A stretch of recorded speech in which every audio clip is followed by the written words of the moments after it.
Prezentuje następného gołębia. Je to z gołąb o numerze 225 z roku 2023. Młoda samička.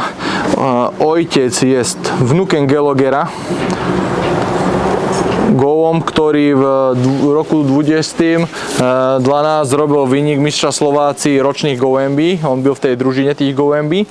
I druhý, čo sme byli na Slovácii na stredným dištanče, tak byl tiež v tej družine tých gołębí.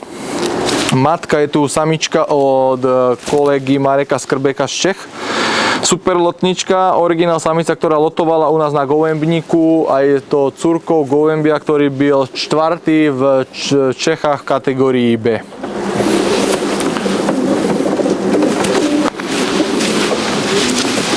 Takže opäť podstavová línia Geloger, párovaná s gołębiami od Mareka Skrbeka z Čech.